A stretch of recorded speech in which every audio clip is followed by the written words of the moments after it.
The Prime Minister of Pakistan would have died if it were not for my involvement. अब क्या राहुल गांधी मानेंगे Donald Trump ने जो कुछ कहा कि पाकिस्तान का प्रधानमंत्री मारा जाता? पहलगाम में हमला इन्होंने किया, उसके बाद में इनको पता चल गया था कि भारत वहां कुछ कुछ कर रहा है, इनको ठोकने वाला है। मुझे हमसे कहता कि हमारे पास न्यूक्लियर बम है, तो फिर हमारे वाले न्यूक्लियर बम वो किस लिए हैं? तो हमारी ये न्यूक्लियर डॉक्ट्रिन है कि फिर हम सेकेंड स्ट्राइक में पाकिस्तान को संभलने का, सोचने का, इस धरती पर बने रहने का मौका नहीं दें। भारत अब कहानी वहां तक ले जाने को तैयार है जहां पाकिस्तान को इस बात का अंदाजा नहीं और पाकिस्तान इसको झेल भी नहीं पाएगा। और यही कारण था कि वहां के डीजीएमओ यहां फोन करते हैं और उसके बाद मामला शांत होता है। दर्शकों नमस्कार, डीएनपी इंडिया में आपका स्वागत है। मैं हूं आपके साथ राहुल चौधरी, मेरे साथ मेरे सहयोगी प्रकाश हैं। दर्शकों, एक व्यक्ति है जिसका नाम है डोनाल्ड ट्रंप। इस समय समूचा संसार वो इस बात को लेकर हैरानी में, परेशानी में है कि पता नहीं अगले पल डोनाल्ड ट्रंप का ऐसा कौन सा बयान आ जाए जिसको लेकर के लंबे समय तक बहस होती रहे, उस पर चर्चा होती रहे। क्योंकि डोनाल्ड ट्रंप जब से अमेरिका की दूसरी बार वो राष्ट्रपति बने हैं, उन्होंने जो कुछ किया है, जो कुछ वो कर रहे हैं दर्शकों, वो बहुत एक बड़ी बात है। कुछ लोग ये कह रहे हैं कि अमेरिका का बेड़ा गर्क करके रख दिया है। किसी का ये मानना है कि नहीं भैया, अमेरिका को ग्रेट बनाने के लिए बहुत बड़े बड़े काम कर रहे हैं। ऑपरेशन सिंदूर जो हुआ, उसके बाद से लेकर के अभी तक डोनाल्ड ट्रंप ने बहुत बड़ी बड़ी बातें की हैं। लेकिन अब दर्शकों, उन्होंने जो कुछ कहा है ये सुनने लायक है। पहले आप सुनिए उन्होंने क्या कहा, उसके बाद में आगे बढ़ते। First 10 months, I ended 8 wars, including Cambodia and Thailand, Pakistan and India. Would have been a nuclear war. 35 million people said the Prime Minister of Pakistan would have died if it were not for my involvement. तो दर्शकों, Donald Trump ये कह रहे हैं कि मैंने भारत और पाकिस्तान का युद्ध रुकवा लिया। हालांकि वो पहले दिन से कह रहे हैं, इसमें कुछ नई बात तो है नहीं, लेकिन अभी तक वो ये कहते थे कि मैंने इतना नुकसान होने से बचा लिया, परमाणु युद्ध हो जाता मैंने रुकवा लिया। वो ये कहते हैं इतने फाइटर जेट गिर गए, वेरी एक्सपेंसिव जेट्स। ये सब कुछ आपने सुना होगा। भारत डेड इकोनॉमी है, ये सब कुछ सुना होगा। लेकिन उन्होंने जो कुछ कहा कि पाकिस्तान का प्रधानमंत्री मारा जाता अगर मैं युद्ध ना रुकवाता, आप इसके मायने समझिए दर्शकों, इसके मायने समझिए। और बड़ा सवाल उन लोगों से भी है प्रकाश जी, ये जो भारत के कलाकार हैं कि जी डोनाल्ड ट्रंप ने जो कुछ कह दिया वही ठीक है, मोदी तो देश को बेच रहा है, मोदी ने तो इस देश का बेड़ा गर्क कर दिया, किसानों के हित हैं उनको बेच दिया, सब कुछ बेच दिया। लेकिन डोनाल्ड ट्रंप जो कह रहे हैं वो ठीक कह रहे हैं। अब क्या राहुल गांधी मानेंगे डोनाल्ड ट्रंप ने जो कुछ कहा कि पाकिस्तान का प्रधानमंत्री मारा जाता?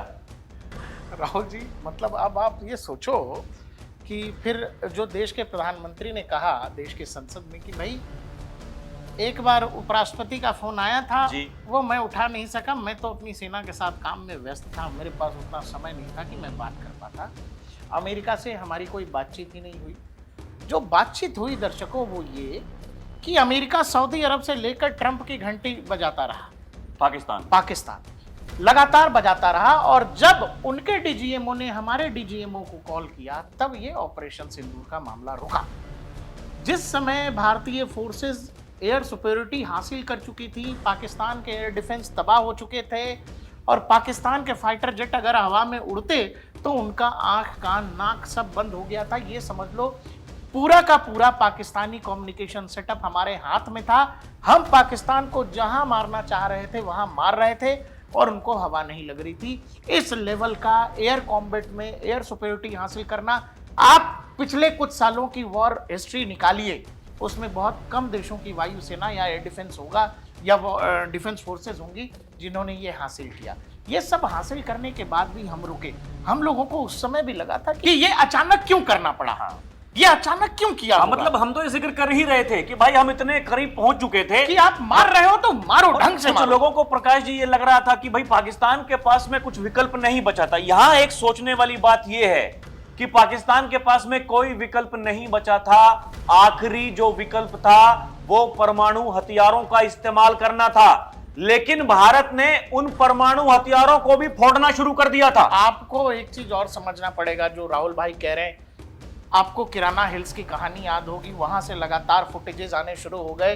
किराना हिल्स वो इलाका जो नूर खान एयरबेस के करीब है, और बताया यह जाता है जो स्ट्रेटेजिक वेपन्स हैं पाकिस्तान के, जो न्यूक्लियर वेपन्स हैं, उनको वहीं पर स्टोर करके रखा गया है। और वहां की हील से किसी, वो जो कहते हैं ना एग्जॉस्ट फैन जैसा वो दरवाजा था, उस पर हिट किया किसी मिसाइल ने, और उसके बाद अंदर क्या हुआ भगवान जाने। लेकिन वहां से लोगों ने कहा कि न्यूक्लियर रेडिएशन वहां पर हो रहा था, लोगों ने धुआं निकलता देखा। बाद में बोरियम का एक विमान जो टर्की ने भेजा, हाँ, बोरियम वो जो रेडिएशन फैलने से रोकता है, एक प्रॉपर विमान वहां भेजा गया, पात वात सब निकल गया। ये सारी कहानी आपको पता होगी। अब आइए इस बात पर जो डोनाल्ड ट्रंप कह रहे हैं कि शहबाज शरीफ को मार दिया जाता। क्या इंडियन आर्म फोर्सेस ने, क्या भारत ने किसी बड़े टारगेट को, आपको याद है ना अभी वेनेजुएला वाले को उठा लिया गया, मादुरो को ट्रंप ने उठवा लिया।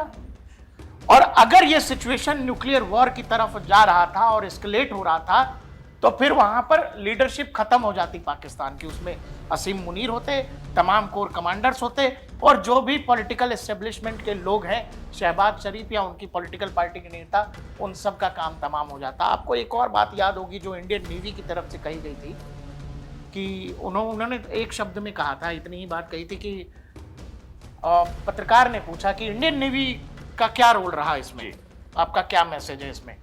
उसमें इंडियन नेवी की तरफ से जो थे, उन्होंने ये कहा कि हम पाकिस्तान को यही मैसेज देना चाहते हैं कि नेक्स्ट टाइम अगर आप ये ऐसा कुछ करने की कोशिश करोगे तो आपको ये पता होना चाहिए कि हम क्या कर सकते हैं। अब की बार जो कार्रवाई करेगी वो भारतीय नौसेना करेगी। हाँ, कि हम क्या जवाब देंगे वो आपके सोच से नहीं, आपकी समझ से जुदा होगा। आप नहीं यहाँ सोच सकते। एक बात मैं जोड़ रहा हूं कि जैसे मतलब वायुसेना ने जो अपना पराक्रम दिखाया, भाई 12 एयरबेस बताए जाते हैं उनके, उसमें से 11 वो एकदम खत्म हो गए, वो आईसीयू में रहे बहुत दिनों तक। दर्शकों समझिएगा, मतलब वायुसेना ने जो कुछ करना था वो कर दिया। और यहां सबसे बड़ा जो रोल प्ले किया हमारी ब्रह्मोस मिसाइल ने किया, और ड्रोन्स जो भारत द्वारा निर्मित ड्रोन्स हैं उन्होंने महत्वपूर्ण भूमिका निभाई इस ऑपरेशन सिंदूर में।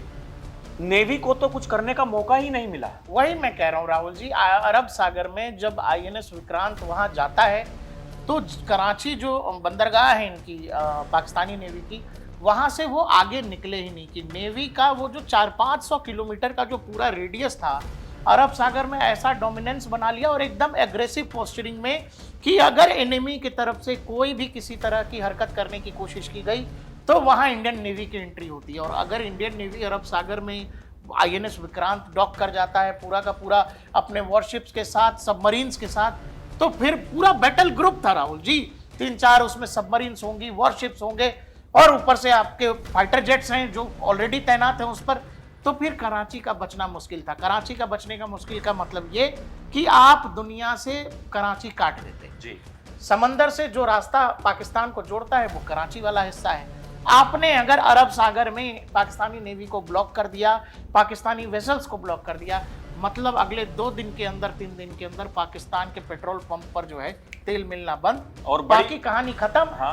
अब जब ये कहानी जो ट्रंप कह रहे हैं, ट्रंप तो कुछ भी बोलते हैं, लेकिन कुछ यहाँ और भी बोल सकते हैं। प्रधानमंत्री मोदी का वो बयान याद कीजिए जब ऑपरेशन सिंदूर के तुरंत बाद उन्होंने ये कहा, भारत कोई भी एटम बम की धमकी नहीं सहेगा। आप ये समझना, हम इसीलिए ऐसा बार बार कह रहे थे कि वो बार बार हम, पाकिस्तान हमसे क्या कहता, पाकिस्तान हमसे कहता कि हमारे पास न्यूक्लियर बम है, न्यूक्लियर बम है।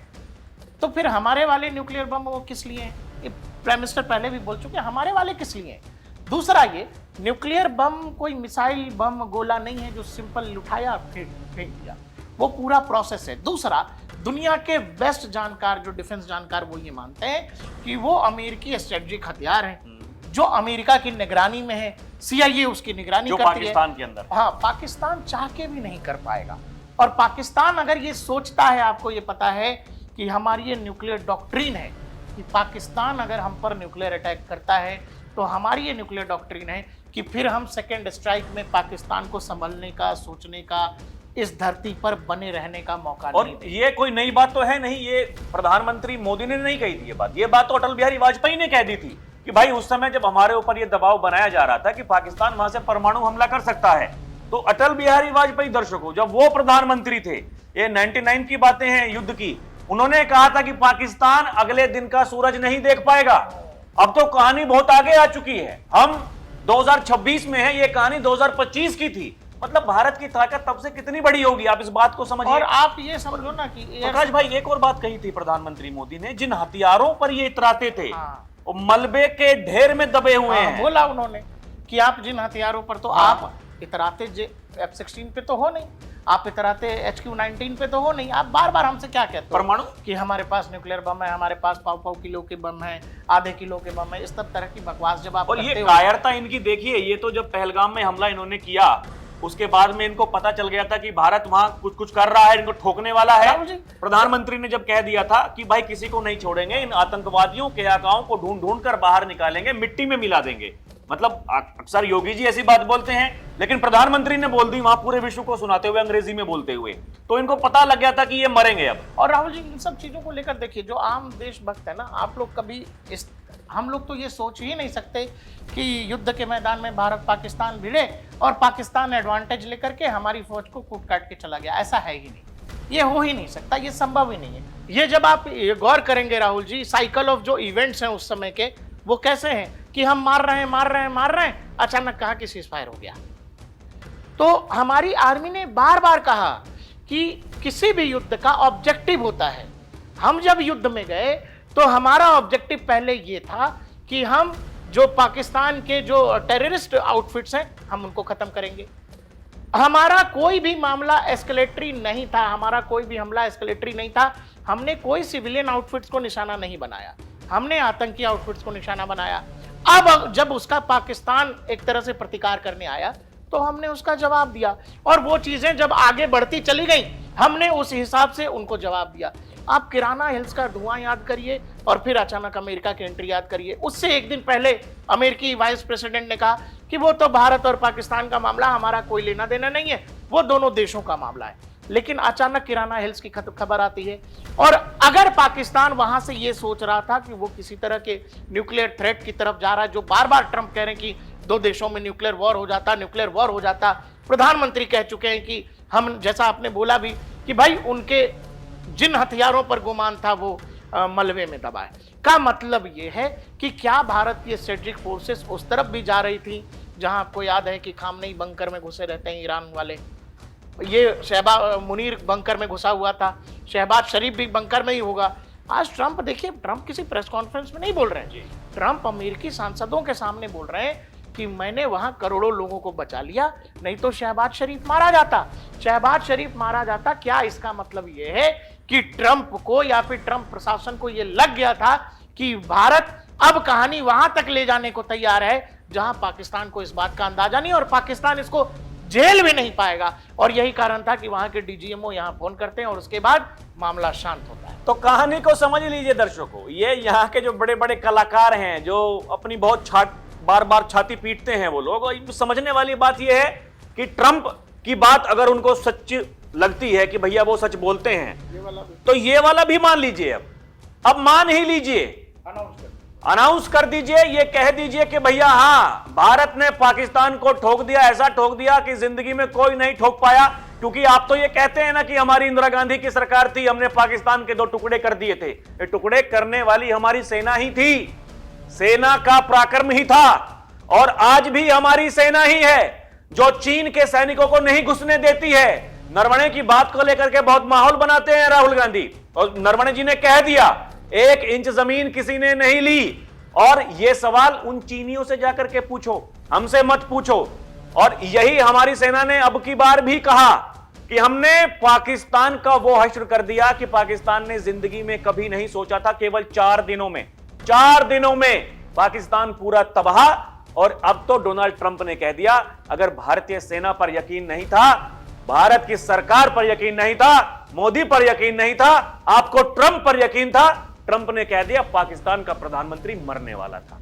यहां के जो कलाकार हैं, थोड़ी शर्म करो, इस देश के बारे में सोचो, भारतीय सेना पर गर्व करो, उनके शौर्य, उनके साहस का सम्मान करो। अगर अब भी शर्म नहीं बची है तो चुल्लू भर पानी में कहा जाता है जाकर के डूब मरो, इससे ज्यादा कुछ हो नहीं सकता। दर्शकों, आपको क्या लगता है हमें कमेंट करके बताएं। अभी के लिए इतना ही। आप देखते रहें डीएनपी इंडिया, हर खबर भरोसे के साथ। नमस्कार, जय हिंद।